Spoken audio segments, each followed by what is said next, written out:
विमान में सफर के दौरान अगर हंगामा किया तो उड़ नहीं पाएंगे आप। जी हां, विमान मंत्रालय ने सफर के दौरान हंगामा करने वाले मुसाफिरों पर कार्रवाई हो इसके लिए नियम का ड्राफ्ट तैयार कर लिया है। 3 महीने तक सफर पर पाबंदी लग सकती है आपके, अगर आपने हंगामा किया प्लेन के अंदर। मारपीट करने पर 6 महीने तक के सफर पर रोक लग सकती है। दूसरों के लिए अगर खतरा बन गए तो 2 साल तक की रोक लग सकती है, यानी कि आप विमान में सफर नहीं कर पाएंगे। विमान मंत्रालय ने नियम का ड्राफ्ट तैयार कर लिया है।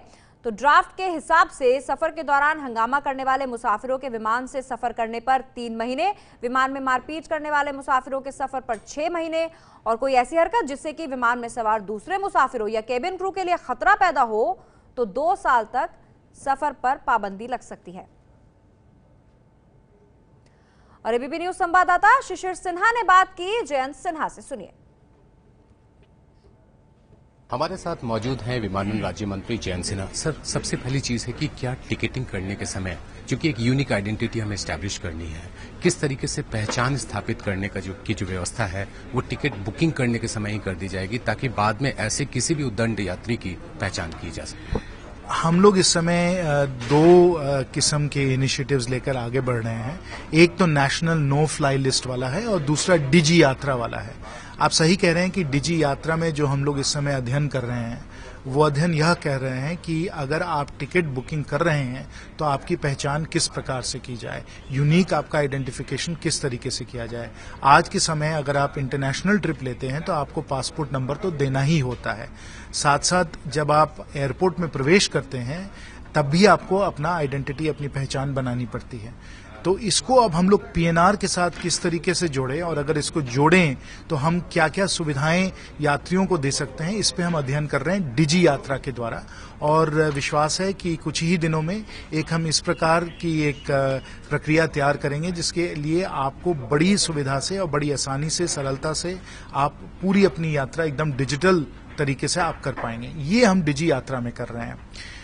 आज का जो हम लोगों ने नेशनल नो फ्लाई लिस्ट का जो सिविल एविएशन रिक्वायरमेंट तैयार किया है उसमें हम लोगों ने कहा है कि अगर कोई ऐसे व्यक्ति को हम लोग चिन्हित करते हैं जिनका दुर्व्यवहार रहा है और उनको इसके कारण सजा मिलनी चाहिए, तो उस व्यक्ति के पहचान के लिए कोई ना कोई यूनिक आइडेंटिफिकेशन हमें लेना पड़ेगा। अब चाहे वो आधार के द्वारा लें, पासपोर्ट के द्वारा लें, इस पे भी हम लोग अध्ययन कर रहे हैं। ये जो सिविल एविएशन रिक्वायरमेंट है इसमें हमने आधार और पासपोर्ट नंबर और पैन की जिक्र की है, लेकिन अभी ये स्टेक होल्डर कंसल्टेशन के लिए हम लोगों ने पेश किया है। आप लोगों की कोई राय हो तो आप, और सुझाव हो तो आप हमें जरूर दें इस विषय पर। तो एक यात्री के सामने क्या क्या अधिकार होंगे इस तरह के व्यवस्था के खिलाफ अपील करने के लिए? अगर आप पे कोई कार्रवाई होती है, अगर एयरलाइन तय करती है कि आपका लेवल 1, लेवल 2 या लेवल 3 दुर्व्यवहार रहा है, तो 10 दिन के अंदर ही अंदर उनको एक निर्णय लेना पड़ेगा। उस 10 दिन के दौरान आप उस एयरलाइन पे उड़ नहीं सकते हैं, वो एयरलाइन जो है आपको बैन कर सकती है। तो ये तो हो सकता है। 10 दिन के अंदर ही अंदर एक निर्णय लेना पड़ेगा। चाहे आप 6 महीने नहीं फ्लाई कर सकते हैं, 2 साल आप नहीं फ्लाई कर सकते हैं, ये जो है वो एयरलाइन तय करेगी। अब दूसरी जो एयरलाइन है उसके पास वो फ्लेक्सिबिलिटी है कि वो सब सूची लेकर वो भी तय कर ले कि उसको बैन करना है कि नहीं बैन करना है। उसको भी आप जाकर अपील कर सकते हैं। इन सब बातों को आप अपील कर सकते हैं, चाहे वो सरकार में आप अपील करें या न्यायालय जाकर आप अपील करें। दोनों के लिए हम लोगों ने जगह बनाई है इस प्रक्रिया में। एक आखिरी सवाल कि जब एयरलाइन किसी तरीके का दुर्व्यवहार करती है, यात्रियों के दुर्व्यवहार की तो बात आगे, जब एयरलाइंस किसी यात्री के साथ करती है, चाहे वो डिनाइड बोर्डिंग के केस में हो, चाहे लेट रिपोर्टिंग का जो लगाया जाता है, और ऐसे बहुत सारे इंसिडेंट्स आए हैं, वहां पर यात्रियों के लिए कुछ विशेष अधिकार देने की बात क्या की जा रही है? उसमें हम लोगों ने पहले ही एयर सेवा जो है तैयार करके हम लोगों ने बनाया हुआ है, और रोज एयर सेवा पे हम लोगों को बहुत सारी शिकायतें आती हैं और हर शिकायत को हम लोग पूरी तरीके से उसका समाधान करने की कोशिश करते हैं। एयर सेवा में भी एस्केलेशन मैकेनिज्म है। अगर आप संतुष्ट नहीं हैं तब आप उसको एस्केलेट कर सकते हैं।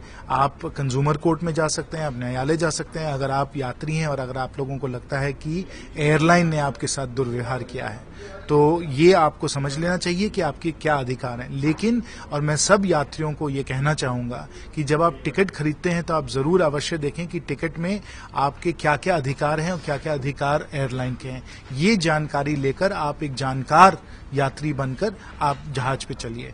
अगर आपके साथ दुर्व्यवहार एयरलाइन करती है तो आपके पास भी रेमेडीज हैं, आपके पास भी रिकॉर्ड। ये है एबीपी न्यूज, आपको रखे आगे।